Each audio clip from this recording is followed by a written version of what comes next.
यीशु सहाय। आप सबका online virtual Sunday school में स्वागत है। आशा करती हूँ कि परमेश्वर की दया से आप सब स्वस्थ और सुरक्षित होंगे। तो चलिए हम आराधना को शुरू करने से पहले प्रार्थना करें। धन्यवाद परमेश्वर पिता, हम आपको धन्यवाद देते हैं कि आपने हमें बीते दिनों में सुरक्षित संभाले रखा और इस नए दिन को देखने का अवसर दिया है। अभी हम आपके वचनों को सुनेंगे, गीतों को गाएंगे, उसमें आप आशीष दीजिए ताकि हम उन वचनों को सच्चे मन से ग्रहण कर सकें और उन्हें याद कर सकें। यही दीनताई की प्रार्थना यीशु नाम में शुरू और ग्रहण, आमीन। आइए हम आराधना को आरंभ करते हुए गीत गाएंगे साक्षी वाणी 336, जिसके बोल हैं, सेवा में हम निरंतर रहे और युग ख्रिस्ट के आदेशों को पूरा करें।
हमारा आरंभ त्रिएक परमेश्वर पिता और पवित्र आत्मा के नाम से हो। हमारी सहायता ईश्वर के नाम से है, जिसने स्वर्ग और पृथ्वी को सृजा। अब हम परमेश्वर की 10 आज्ञा को उच्चारण करके यूँ कहें। परमेश्वर तेरा ईश्वर मैं हूँ, किसी दूसरे को ईश्वर मत मान, किसी प्रकार की मूर्ति पूजा मत कर। परमेश्वर अपने ईश्वर का नाम अकारत मत ले, क्योंकि ईश्वर जिसका नाम अकारत लेता है वह दोषी न ठहराएगा। विश्राम वार को पवित्र रखने के लिए मत भूल। अपने माता पिता का आदर कर, जिससे तेरा भला हो और इस पृथ्वी पर तेरा जीवन अधिक हो। मनुष्य हत्या मत कर, व्यभिचार मत कर, चोरी मत कर, अपने पड़ोसी पर झूठी साक्षी मत दे, अपने पड़ोसी के घर और उसके परिवार का लालच मत कर। आमीन। ईश्वर, मुझ में एक पवित्र मन उत्पन्न कर और एक स्थिर आत्मा मुझ में डाल। मुझे अपने आगे से मत हाँक और अपना धर्म आत्मा मुझसे मत ले। प्रभु हम पर दया कर।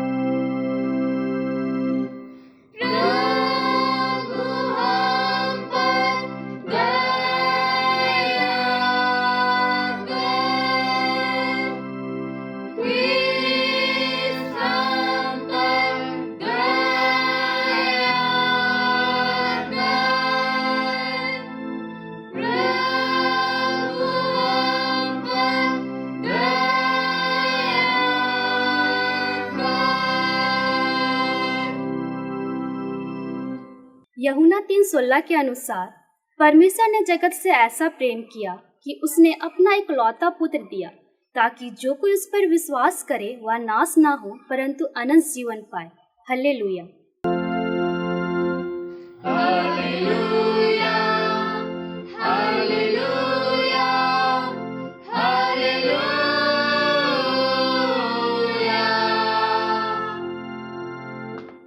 आज का ठहराया हुआ पाठ वचन है जो हमें मिलता है लुक्का 14 उसका 1 से 11। लुक्का 14 उसका 1 से 11। इसमें इस प्रकार लिखा है, फिर वह सबत के दिन फरीसियों के सरदारों में से किसी के घर रोटी खाने गया और वे उसकी घात में थे। वहाँ एक मनुष्य उसके सामने था जिसे जलंधर का रोग था। इस पर यीशु ने व्यवस्थापकों और फरीसियों से कहा, क्या सबत के दिन अच्छा करना उचित है या नहीं? परंतु वे चुपचाप रहे। तब उसने उसे छूकर चंगा किया और जाने दिया और उनसे कहा, तुम में से ऐसा कौन है जिसका गधा या बैल कुएं में गिर जाए और वह सबत के दिन उसे तुरंत बाहर ना निकाले? वे इन बातों का कुछ उत्तर ना दे सके। जब उसने देखा कि आमंत्रित लोग कैसे मुख्य मुख्य जगहें चुन लेते हैं, तो एक दृष्टांत देकर उनसे कहा, जब कोई तुझे विवाह में बुलाए तो मुख्य जगह में ना बैठना। कहीं ऐसा ना हो कि उसने तुझसे भी किसी बड़े को न्योता दिया हो और जिसने तुझे और उसे दोनों को न्योता दिया है आकर तुझसे कहे, इसको जगह दे, और तब तुझे लज्जित होकर सबसे नीची जगह में बैठना पड़े। पर जब तू बुलाया जाए तो सबसे नीची जगह पर बैठ। जिसने तुझे न्योता दिया है आए तो तुझसे कहे, हे मित्र, आगे बढ़कर बैठ। तब तेरे साथ बैठने वालों के सामने तेरी बढ़ाई होगी। क्योंकि जो कोई अपने आप को बड़ा बनाएगा वह छोटा किया जाएगा, और जो अपने आप को छोटा बनाएगा वह बड़ा किया जाएगा। यहाँ तक। आमीन। अब हम समस्त ख्रिस्तानी कलीसिया के संग अपना पवित्र विश्वास मान लेकर यूं कहें, मैं विश्वास करती हूँ परमेश्वर पिता पर, जो स्वर्ग और पृथ्वी का सर्वशक्तिमान सृजनहार है, और उसके इकलौते पुत्र अपने प्रभु यीशु ख्रिस्त पर, जो पुत्र आत्मा से गर्भ में आया, कुंवारी मरियम से उत्पन्न हुआ, पंतुस पिलातुस की आज्ञा से दुख उठाया, क्रूस पर चढ़ाया गया, मर गया और गाड़ा गया, पाताल में उतरा, तीसरे दिन मृतकों में से जी उठा, स्वर्ग पर चढ़ गया और परमेश्वर सर्वशक्तिमान पिता के दाहिने हाथ बैठा है, जहाँ से वह जीवितों और मृतकों का विचार करने को फिर आवेगा। मैं विश्वास करती हूँ पवित्र आत्मा पर, एक ही पवित्र ख्रिस्तानी कलीसिया, पवित्रों की संगत पर, पापों की क्षमा, देह के जी उठने और अनंत जीवन पर। आमीन।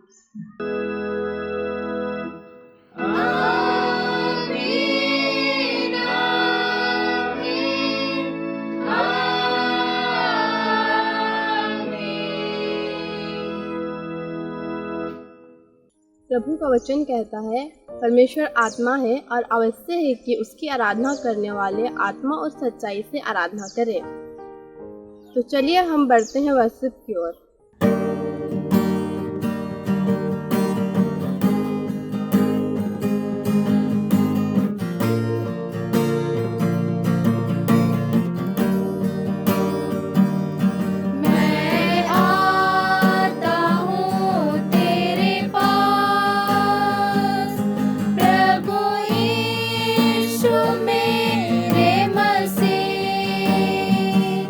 मेरे पाप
पापों से छुड़ाने लहू क्रूस पर बहा दिया। मुझे पापों से छुड़ाने लहू क्रूस पर बहा दिया। कितना गहरा प्यार किया, मैं भुला ना सकूंगा मसीह। कितना गहरा प्यार किया, मैं भुला ना सकूंगा मसीह। मैं आता हूँ तेरे पास, प्रभु यीशु मेरे मसीह। मेरे पापों के लिए ही उद्धार दे दो मसीह।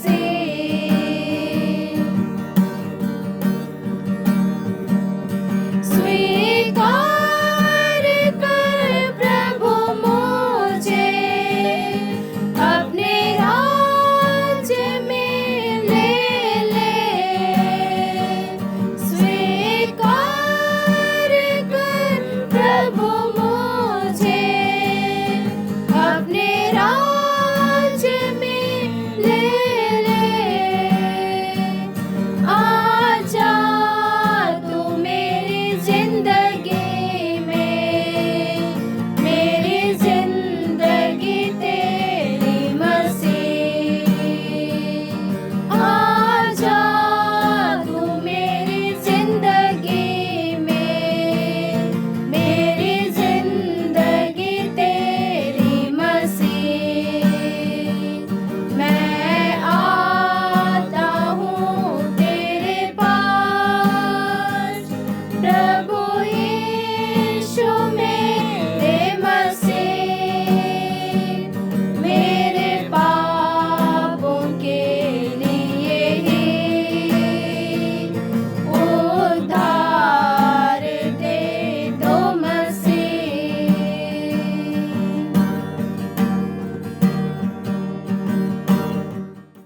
क्या आप जानते हैं बाइबल में परमेश्वर ने न्यायकर्ताओं के बारे में क्या लिखा था? परमेश्वर ने न्यायकर्ताओं को इस्राएली को स्वतंत्र करने के लिए भेजा था। आपको पता है सामुएल भी एक न्यायकर्ता थे? तो चलिए सामुएल के बारे में इस कहानी में विस्तार से जानें। आप सबों को एक बार फिर से यीशु सहाय। तो हर संडे की तरह आज भी हम लोग एक कहानी सुनेंगे। क्या आप लोग तैयार हैं? अगर आप लोग तैयार हैं तो बाइबल में खोलेंगे पुराने नियम की पुस्तक से पहला सामुएल 3 अध्याय 1 से लेकर के 21 तक। पहला सामुएल 3 अध्याय 1 से 21 और यह पेज नंबर 332 में मिलता है। और इसमें हम लोग एक बालक के विषय में पाएंगे जिसका नाम है सामुएल। और इसका मुख्य विषय है सामुएल को यहोवा का दर्शन। तो इस कहानी को हम लोग अच्छे से समझने के लिए हम लोग थोड़े से इस अध्याय से आगे से कहानी को जानेंगे। सामुएल के पिता का नाम एलकाना था और वह इफ्राइम के पहाड़ी देश में रहता था। उनकी 2 पत्नियां थी, एक का नाम हन्ना और दूसरी का नाम पनिन्ना। पनिन्ना के तो पुत्र थे लेकिन हन्ना के कोई भी पुत्र नहीं थे। तब हन्ना यहोवा के भवन में गई और यहोवा से प्रार्थना करने लगी कि वह उसे पुत्र दे, और जब वह उसे पुत्र देगा तो वह यहोवा के भवन में उसे अर्पण करेगी। तब यहोवा ने उसकी प्रार्थना सुनी और बालक के रूप में सामुएल को दिया, और हन्ना ने भी उस बालक को यहोवा के भवन में प्रतिज्ञा के अनुसार समर्पित कर दिया। तब हन्ना यहोवा के भवन में गई और उस बालक को समर्पित कर दी। यहोवा के भवन में एक याजक रहता था जिसका नाम एली था। वह बहुत ही बूढ़ा था और उसे कम दिखाई पड़ती थी और बहुत कम सूझ पड़ता था।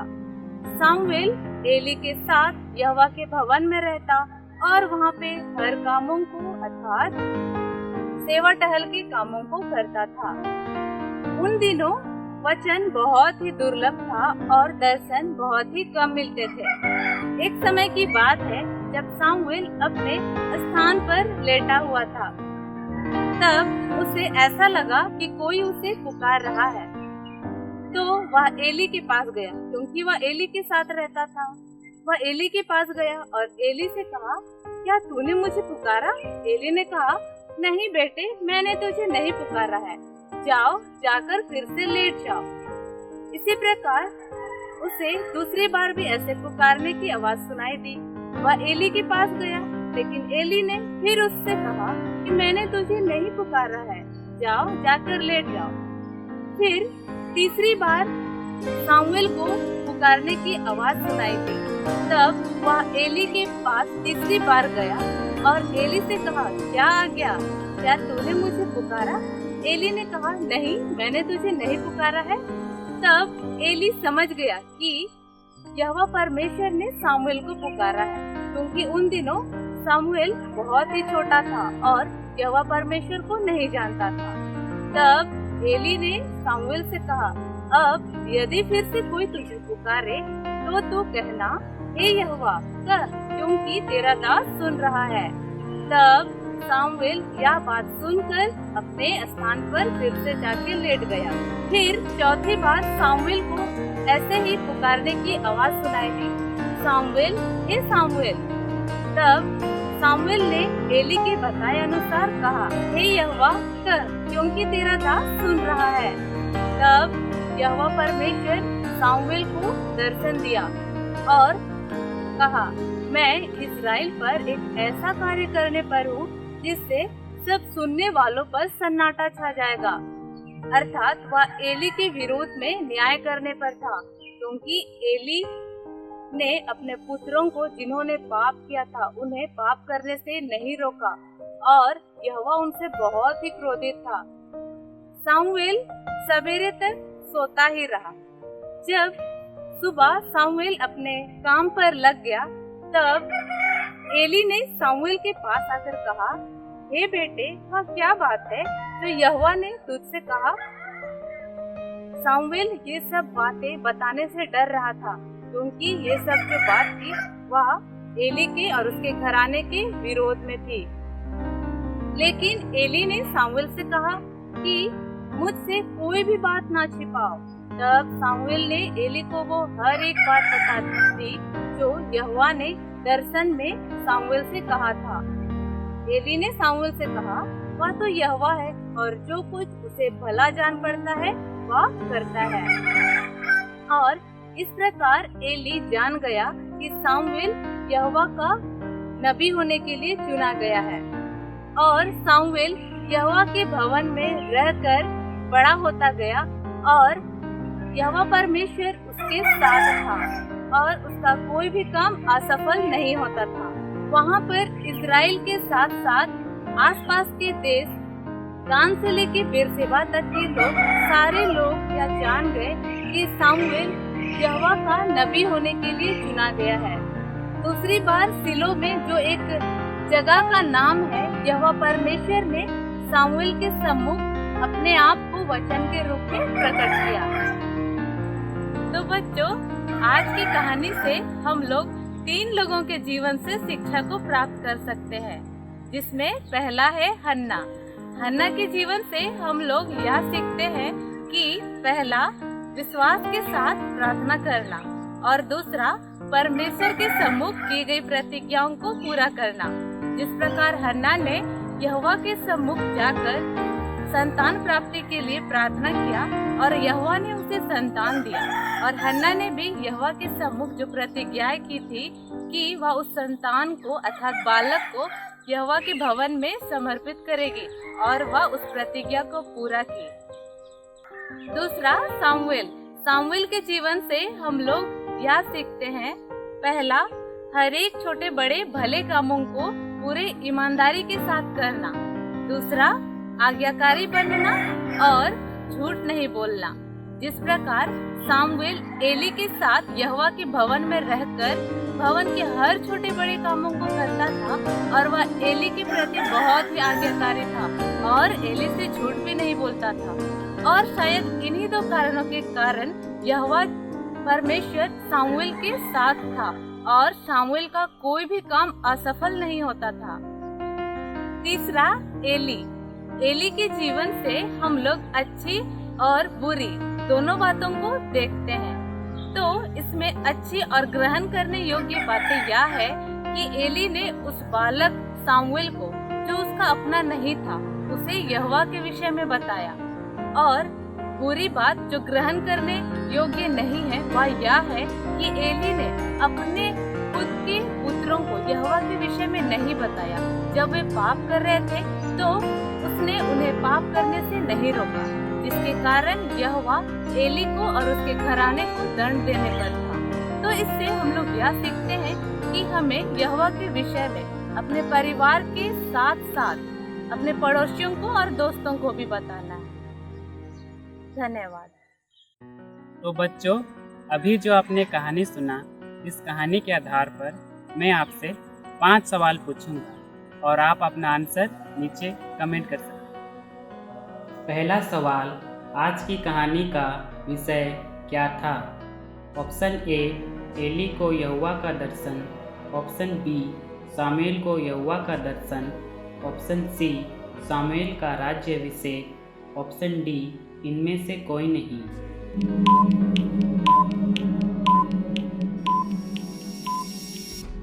इसका सही आंसर है ऑप्शन बी, सामुएल को यहोवा का दर्शन।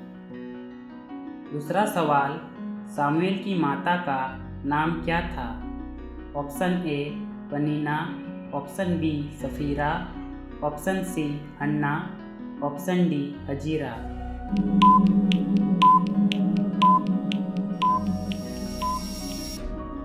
इसका सही आंसर है ऑप्शन सी, हन्ना।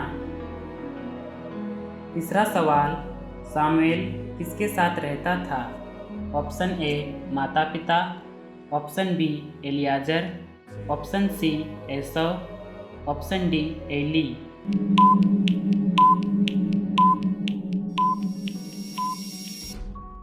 इसका सही आंसर है ऑप्शन डी, एली। चौथा सवाल, सामुएल को यहोवा ने कितनी बार पुकारा? ऑप्शन ए, 1 बार। ऑप्शन बी, 2 बार।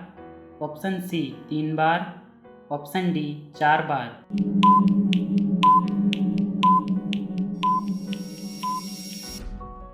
इसका सही आंसर है ऑप्शन डी, 4 बार।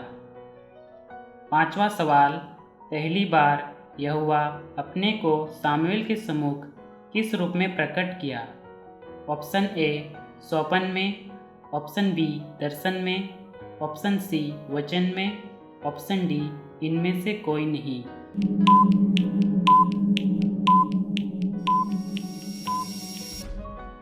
इसका सही आंसर है ऑप्शन बी, दर्शन में। धन्यवाद। जैसा कि पिछले पूरे सप्ताह को हम लोग युवा सप्ताह के रूप में मनाएं, पहली बार ऐसा हुआ कि इस लॉकडाउन की वजह से हम लोग ऑनलाइन के माध्यम से इस युवा रविवार के कार्यक्रम को कि पूरे सप्ताह भर मनाने पाए हैं। तो सबको बहुत याद आ रही होगी पूरे सप्ताह की किस तरह से हम लोग उस सप्ताह को तरह तरह के गीतों के द्वारा से, भजन के द्वारा से और वचनों को सुन करके कितने सुंदर तरीके से मनाएं। तो आज भी आप लोग याद कर रहे होंगे, है ना? तो चलिए सब मिलकर परमेश्वर पिता की महिमा करते हुए और सारे युवाओं को उत्साहित करते हुए हम लोग एक भजन गाएंगे।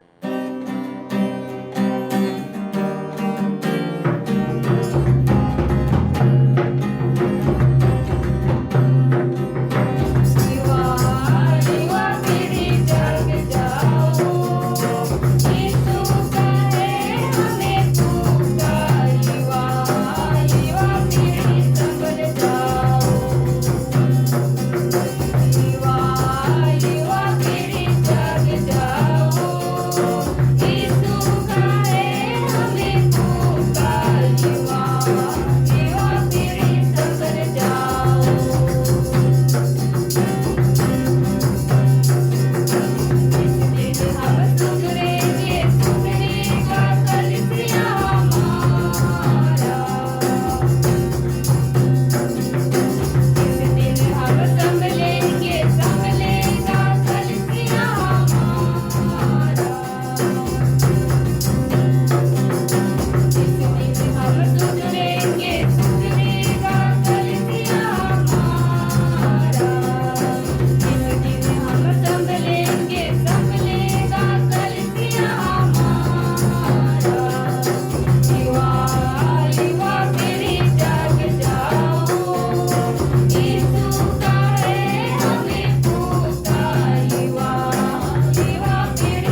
बच्चों, हमने आराधना किया, हमने प्रभु के गीतों को गाया, हमने स्टोरी सुना, हमने क्विज किया, यहाँ तक कि हमने भजन भी किया। और आज कुछ छूटा छूटा सा लग रहा है, क्या आप सभी गेस कर सकते हैं तो क्या हो सकता है? शायद आपने गेस कर ही लिया होगा। मैं आप सबों को एक एक्शन सॉन्ग कराने वाला हूँ, और एक्शन सॉन्ग कराने से पहले मैं आप सबों को थोड़ी सी इसके बारे में जानकारी दे देना चाहता हूँ। इस प्रकार हम देखते हैं फ़ोन का इस्तेमाल हम किसी दोस्त से या फिर किसी व्यक्ति से बात करने के लिए करते हैं, लेकिन आज थोड़ा सा हम लोग कुछ अलग करते हैं। आज हम इस फ़ोन का इस्तेमाल हमारे सच्चे दोस्त यीशु मसीह से बात करने के लिए करेंगे। तो क्या आप सभी तैयार हैं? मैं आशा करता हूँ कि आप सभी तैयार हैं। तो चलिए हम बढ़ते हैं एक्शन सॉन्ग की ओर। Telephone to Jesus, telephone to Jesus every day. Hello, telephone to Jesus, telephone to Jesus, telephone to Jesus every day. Hello, I wanna talk to Jesus, I wanna talk to Jesus, I wanna talk to Jesus every day. Hello, I wanna talk to Jesus, I wanna talk to Jesus, I wanna talk to Jesus every day. Hello, telephone to Jesus, telephone to Jesus, telephone to Jesus every day. Hello, telephone to Jesus, telephone to Jesus, telephone to Jesus every day. Hello, Jesus says He loves me, Jesus says He loves me, Jesus says He loves me every day. Hello, Jesus says He loves me, Jesus says He loves me, Jesus says He loves me every day. Hello, telephone to Jesus, telephone to Jesus, telephone to Jesus every day. Hello, telephone to Jesus, telephone to Jesus, telephone to Jesus every day.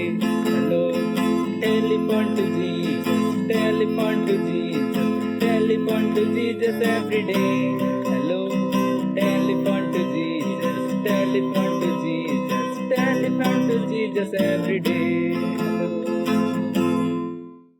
आप सबों को यीशु Shah virtual Sunday school के दूसरे भाग में आप सबों का हार्दिक स्वागत है। आइए दूसरे भाग को शुरू करते हुए हम भजन गीत गाएंगे।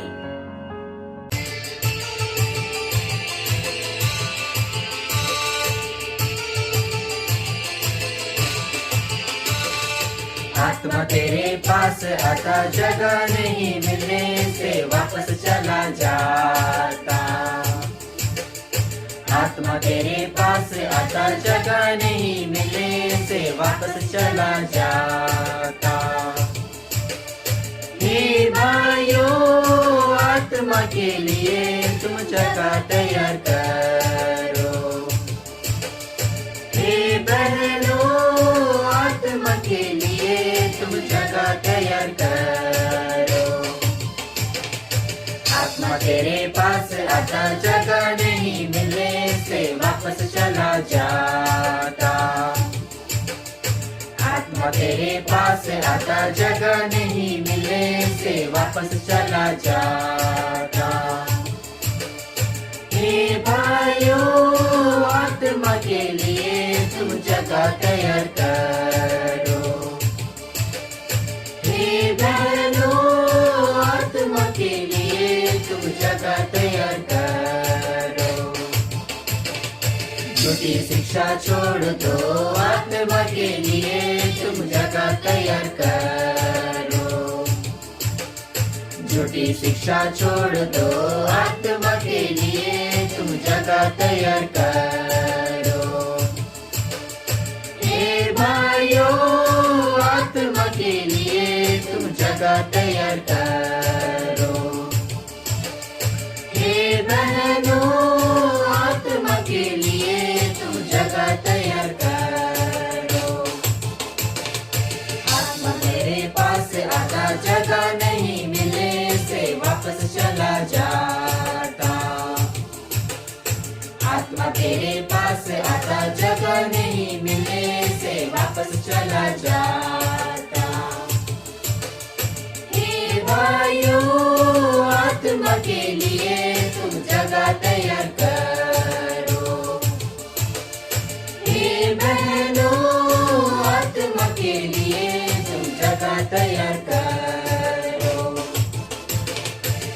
चोरी वारी छोड़ दो, आत्मा के लिए तुम जगह तैयार करो। चोरी वारी छोड़ दो, आत्मा के लिए तुम जगह तैयार करो। हे भाइयों, आत्मा के लिए तुम जगह तैयार करो।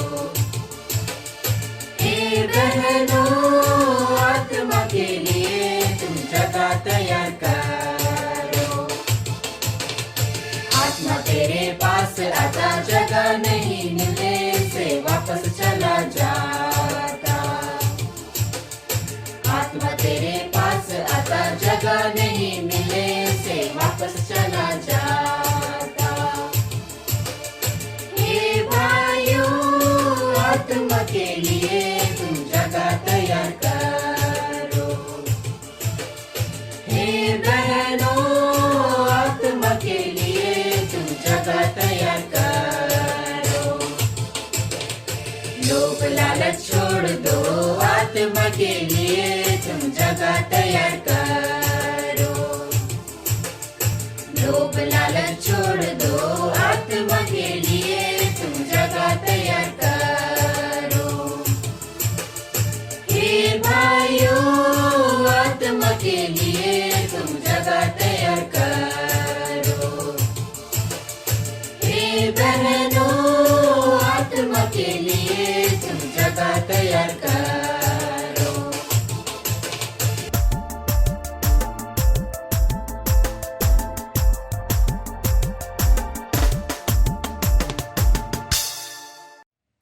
अब है स्टोरी टाइम।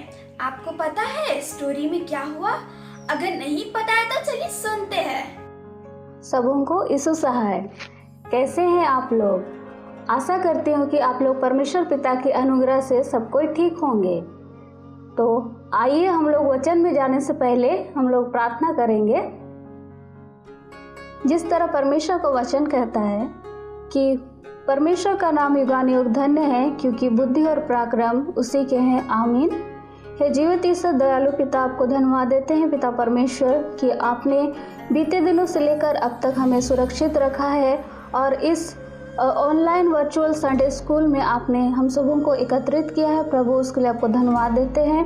और प्रभु अभी जो भी वचन पढ़ा जाएगा उस वचन पे तू बहुत ऐसा आशीष को देना प्रभु, ताकि उस वचन के अनुसार हर एक कोई अपने जीवन में उस वचन के द्वारा अपने मनों को तैयार करने पाए, आत्मिक जीवन में आगे बढ़ने पाए प्रभु। और इस प्रार्थना को मैं यीशु नासरी के मीठे नाम से मांगती हूँ। दया से सुनिए और स्वर्गराज में ग्रहण कीजिए। आमीन। आइए हम लोग वचन की तरफ जाएंगे और हम लोग वचन सुनेंगे जो हमें मिलता है यूहन्ना रचित सुसमाचार 8 अध्याय उसका 1 से 11 पद। यूहन्ना रचित सुसमाचार 8 अध्याय उसका 1 से 11। उसमें इस प्रकार लिखा हुआ है, परंतु यीशु जैतून के पहाड़ पर गया। भोर को वह फिर मंदिर में आया। सब लोग उसके पास आए और वह बैठकर उन्हें उपदेश देने लगा। तब शास्त्री और फरीसी एक स्त्री को लाए जो व्यभिचार में पकड़ी गई थी और उसको बीच में खड़ा करके यीशु से कहा, हे गुरु, यह स्त्री व्यभिचार में पकड़ी गई है। व्यवस्था में मूसा ने हमें आज्ञा दी है कि ऐसे स्त्रियों पर पथराव करे। अतः तू इस स्त्री के विषय में क्या कहता है? उन्होंने उसको परखने के लिए यह बात कही ताकि उस पर दोष लगाने के लिए कोई बात पाए। परंतु यीशु झुककर उंगली से भूमि पर लिखने लगा। जब वे उससे पूछते ही रहे तो उसने सीधे होकर उनसे कहा, तुम में जो निष्पाप हो वही पहले उसको पत्थर मारे। और फिर झुककर भूमि पर उंगली से लिखने लगा। परंतु वे यह सुनकर बड़ों से लेकर छोटों तक एक एक करके निकल गए और यीशु अकेला रह गया और स्त्री वहीं बीच में खड़ी रह गई। यीशु ने सीधे होकर उससे कहा, हे नारी, वे कहाँ गए? क्या किसी ने तुझ पर दंड की आज्ञा ना दी? उसने कहा, हे प्रभु, किसी ने नहीं। यीशु ने कहा, मैं भी तुझ पर दंड की आज्ञा नहीं देता, जा और फिर पाप ना करना। यहाँ तक आमीन। तो आज हम लोग सुनेंगे एक व्यभिचारिणी स्त्री को परमेश्वर किस तरह से क्षमा प्रदान करते हैं। तो आइए हम स्टोरी की तरफ जाते हैं। ये उस समय की बात है जब यीशु मसीह गलील में अपने वचनों का प्रचार किया करते थे और यीशु मसीह के वचन को सुनने के लिए लोगों की भीड़ उनके पीछे पीछे चलती थी। और उस भीड़ में कई ऐसे लोग थे जो यहूदी, फरीसी और यूनानी थे। उस भीड़ में कई ऐसे लोग थे जो यीशु मसीह के वचनों पर विश्वास नहीं करते थे और यीशु मसीह के विरुद्ध बातें किया करते थे और यीशु मसीह को पकड़ना चाहते थे। लेकिन यीशु मसीह सब कुछ जानते हुए भी कि उसे पकड़ने की षड्यंत्र की जा रही है, तो भी यीशु मसीह गलील के नगर में अपने वचनों का प्रचार करते थे। तब वहाँ लोग आपस में बातें करने लगे, आखिर ये कौन है और कहाँ से आया है जो ऐसी बातें करता है। कुछ लोग उसे भविष्यवक्ता, तो कुछ लोग कहते या मसीह है और कुछ लोग उसे दाऊद वंश का है। इसी बात को लेकर लोगों में मनमुटाव हो गया। उनमें से कुछ उसे पकड़ना चाहते थे, परंतु किसी ने भी उस पर हाथ न डाला। तब सिपाही लोग वापस लौट जाते हैं। तब प्रधान याजकों और फरीसियों ने सिपाहियों के साथ यीशु मसीह को ना देखकर वे लोग एक दूसरे से बहस करने लगते हैं, आखिर वो कौन है और कहाँ से आया है। परंतु सिपाही लोग समझ जाते हैं कि वे कोई साधारण मनुष्य नहीं है। तब सभी कोई अपने अपने घरों को चले जाते हैं। तब यीशु मसीह जैतून के पहाड़ पर चले जाते हैं और भोर को वह फिर मंदिर में आया और लोगों की भीड़ इकट्ठी हो गई और यीशु मसीह उनके बीच बैठकर उपदेश देने लगा। तब शास्त्री और फरीसी लोग एक स्त्री को लाते हैं जो व्यभिचार में पकड़ी गई थी। उसे लोगों के बीच में खड़ा कर दिया जाता है। यीशु से कहा, हे गुरु, यह स्त्री व्यभिचार करते पकड़ी गई है और व्यवस्था में मूसा ने हमें यह आज्ञा दी है कि ऐसी स्त्रियों पर पथराव करे। अतः तो इस स्त्री के बारे में क्या कहता है? परंतु यीशु मसीह उसे परखने के लिए यह बात कहता है ताकि उस स्त्री पर दोष लगाने के लिए कोई बात पाए। परंतु यीशु भूमि में झुककर उंगली से कुछ लिखने लगता है। तब वे लोग पूछते ही रह गए कि इस स्त्री को क्या दंड दिया जाए। तब यीशु मसीह सीधे होकर उनसे कहता है, तुम में से जो निष्पाप हो, यानी कि किसी ने भी कोई पाप ना किया हो,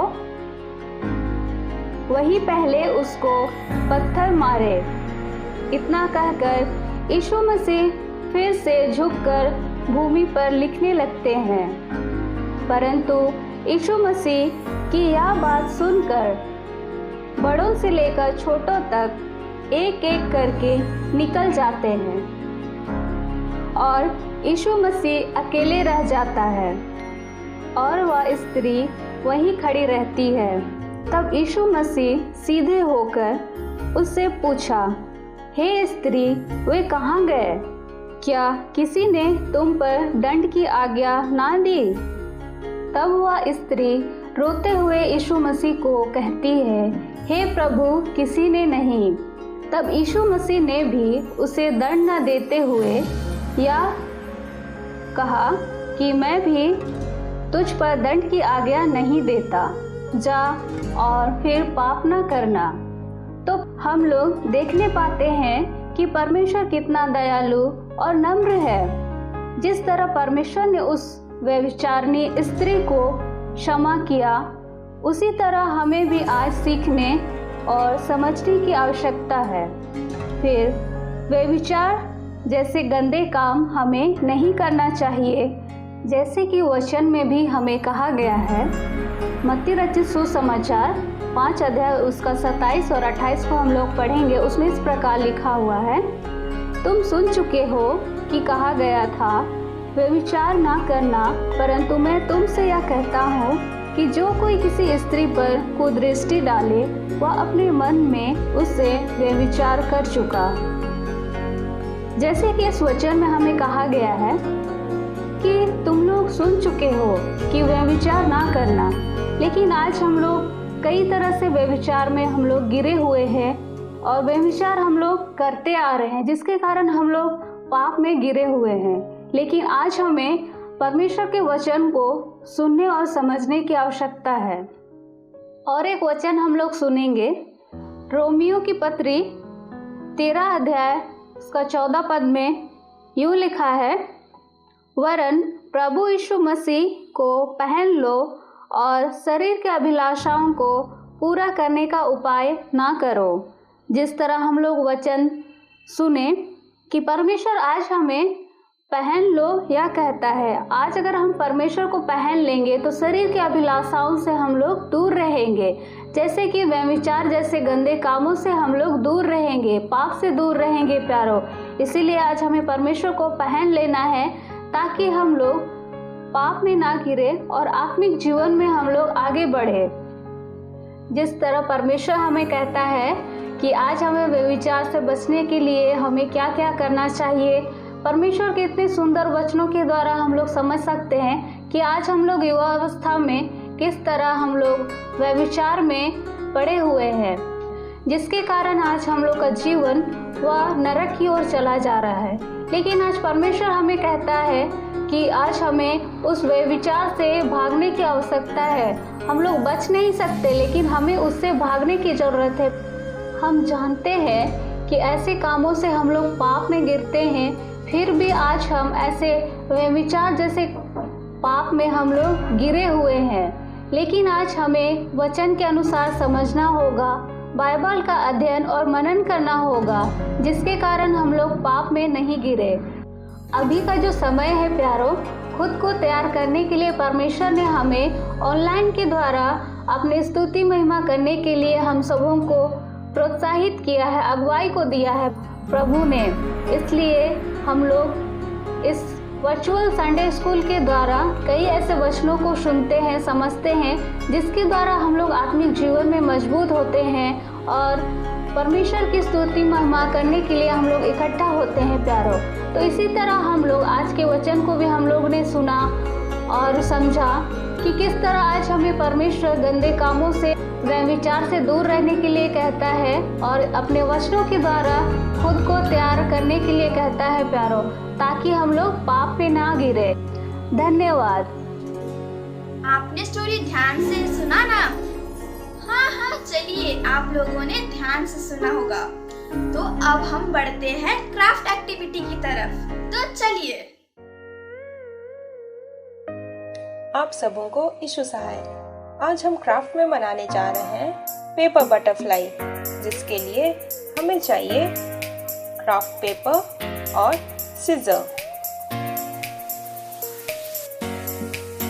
मैंने यह क्राफ्ट पेपर 15 x 15 सेंटीमीटर का लिया है। इसे आपको राइट से लेफ्ट की तरफ ट्रायंगल वे में फोल्ड करना है।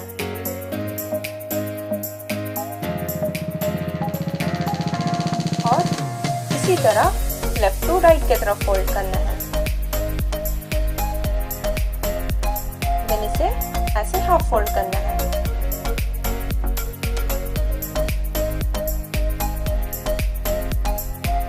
फिर हमें पेपर को बाहर से अंदर की तरफ ऐसे फोल्ड करना है कि वह ट्रायंगल शेप में आ जाए, और ऐसा हमें दोनों साइड से करना है।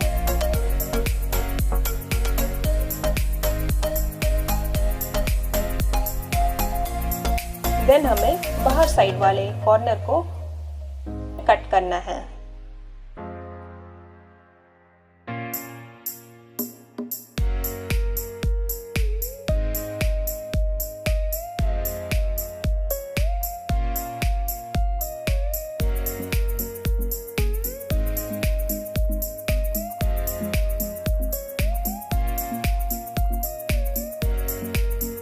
क्योंकि यह पेपर बटरफ्लाई में हम फेविकॉल नहीं यूज कर रहे हैं, तो इसे अच्छी तरह से फोल्ड करके हमें प्रेस भी करना है।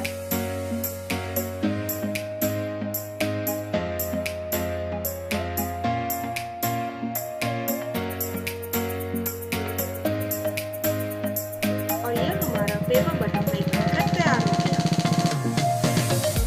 इसे आप अलग अलग साइज में बना सकते हैं। इसे हम वॉल डेकोरेशन में यूज कर सकते हैं। Thank you. आइए इस वर्चुअल संडे स्कूल को अंत करते हुए हम साक्षीवाणी गीत संख्या 150 को गाएंगे।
आइए हम अंतिम प्रार्थना करें।